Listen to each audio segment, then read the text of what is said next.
मोदी साहब की बहुत तारीफ करी और उन्होंने कहा कि America also need a leader like Modi. यहूदी जो हैं, जूस, सारी दुनिया में उनका प्रोसिक्यूशन हुआ, India is the only place जहां उनका प्रोसिक्यूशन नहीं हुआ।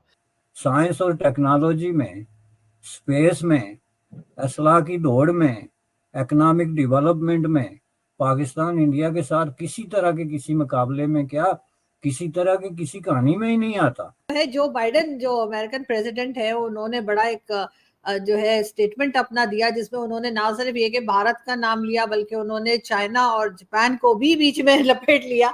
और उनका कहना यही था कि जी ये जो जीनोफोबिया जो है, मुझे तो इसकी समझ नहीं आ रही जीनोफोबिया क्या होता है। जो बाइडेन साहब जो हैं वो बूढ़े हो रहे हैं, थोड़ा वृद्ध हो रहे हैं, तो स्लिप ऑफ टंग है, ऐसा तो मैं उसको ऐसे ही देखता हूँ। लेकिन वो भारत की जिसको समझ नहीं है वही ऐसा कहेगा भारत के बारे में, वरना भारत में कितने फॉरेन ट्रैवलर्स आए हैं। यदि आप उनकी क्रॉनिकल पढ़ ले या उनके ट्रैवलॉग पढ़ ले, आप भारतीयों का खुद का जो वो अप्रोच है, जो कि अगर यहाँ पे हमारा पहला व्हाट मेक्स मी इंडियन, अतिथि देवो भव, यानी कि मेहमान जो है हमारा वो भगवान के बराबर है, ये कहने वाला समाज कैसे वो हो जाएगा। अगर आप आक्रांता हैं तो बात अलग है, लेकिन अगर आप मेहमान हैं, अगर आप गेस्ट हैं, अगर आप हमारे यहाँ पे एज अ गेस्ट आए, तो you are like a god to मी।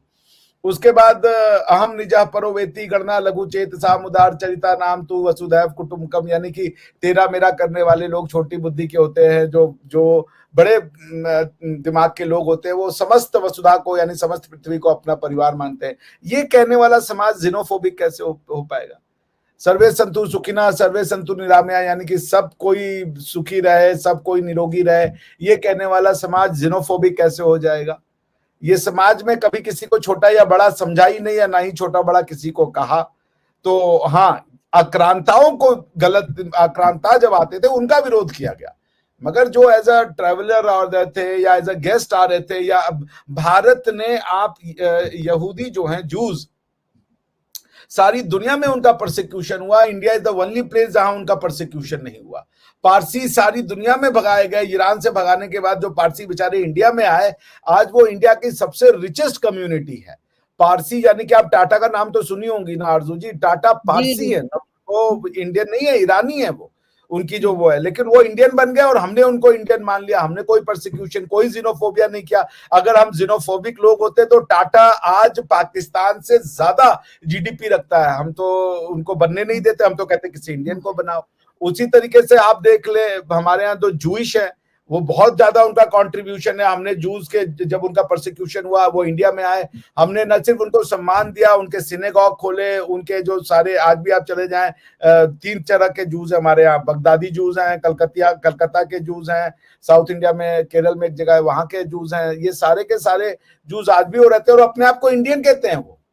तो आई मीन इतनी एग्जाम्पल होने के बाद भी अगर कोई हमें जिनोफोबिक कहेगा तो थोड़ा कष्ट होता है। मगर ठीक है, शायद प्रेसिडेंट साहब जो हैं वो किसी और कॉन्टेक्स्ट में कहे गए होंगे। Immigrants is different, India is not a country of immigrant. Bharat हो चाहे जापान हो, दोनों के साथ अमेरिका के टर्म्स बहुत अच्छे हैं, लेकिन फिर भी उनके प्रेसिडेंट ने उठकर एक इस किस्म का स्टेटमेंट दे दिया। क्या उनके इस स्टेटमेंट को कोई भी सीरियसली लेगा? ये और बात है कि डॉक्टर जयशंकर ने उनको काफी तगड़ा जवाब दिया है। अभी 10 दिन पहले एक मेरे ख्याल से, अगर मैं गलत नहीं हूं तो कोई बहुत बड़ी इन्वेस्टमेंट बैंक है, उसके सीईओ साहब ने मोदी साहब की बहुत तारीफ करी और उन्होंने कहा कि America also need a leader like Modi. ठीक है ना। तो राष्ट्रपति बाइडेन एक बहुत अच्छे इंसान है, मगर वो थोड़ा वृद्ध हो चुके हैं, तो कई बार स्लिप ऑफ द टंग हो जाता है। अब आप ये सोचिए, पाकिस्तान से बड़ा तो इंडिया का कोई दुश्मन नहीं है, ये तो आप मान रही है ना, कि हम तो नहीं मानते, लेकिन आपने सबको सिखा दिया है अपने बच्चों को कि हम दुश्मन है, पाकिस्तान और हिंदू हमारे दुश्मन है।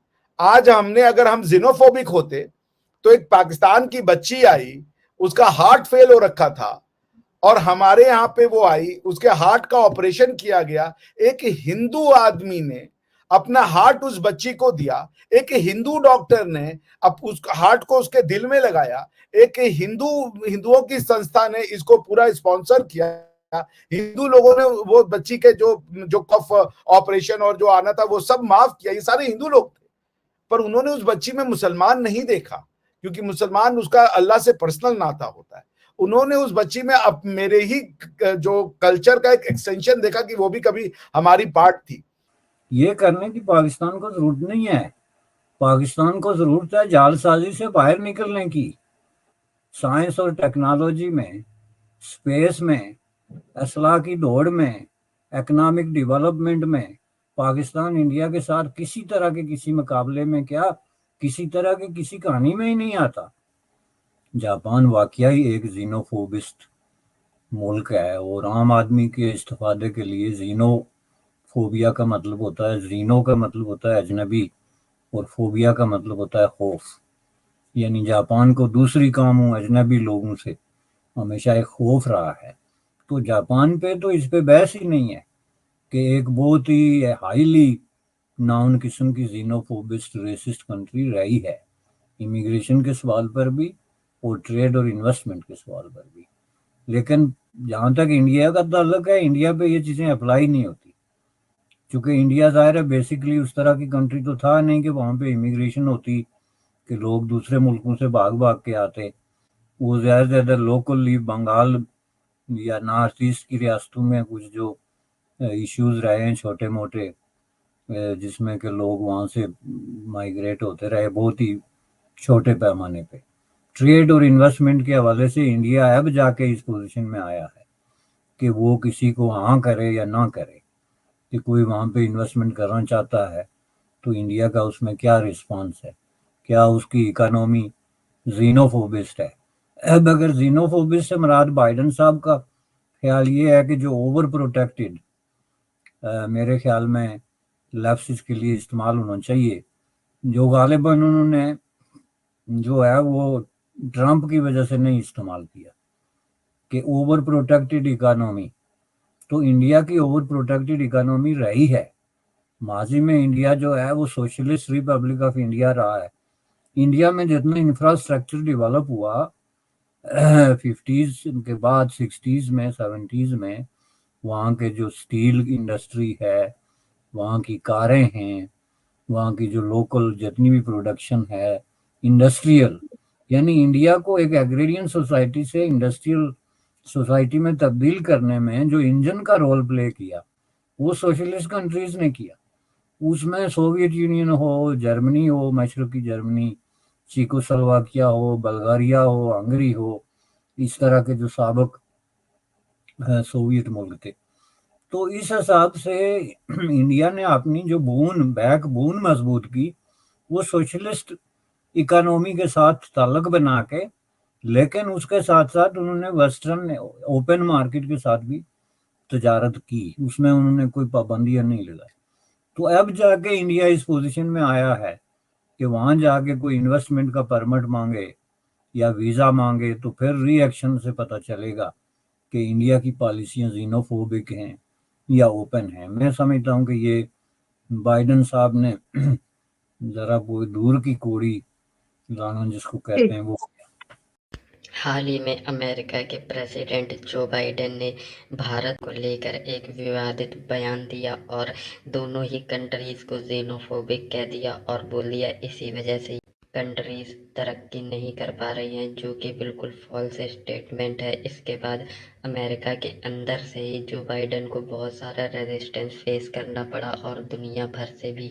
और इसका रिप्लाई देते हुए भारत के external affair minister S Jaishankar ने भी कहा कि Bharat one of the most diverse country है इस प्लेनेट पर और हमें पता है प्लूरलिज्म और दूसरी चीज़ों के बारे में कोई हमें ना बताए तो बेहतर होगा।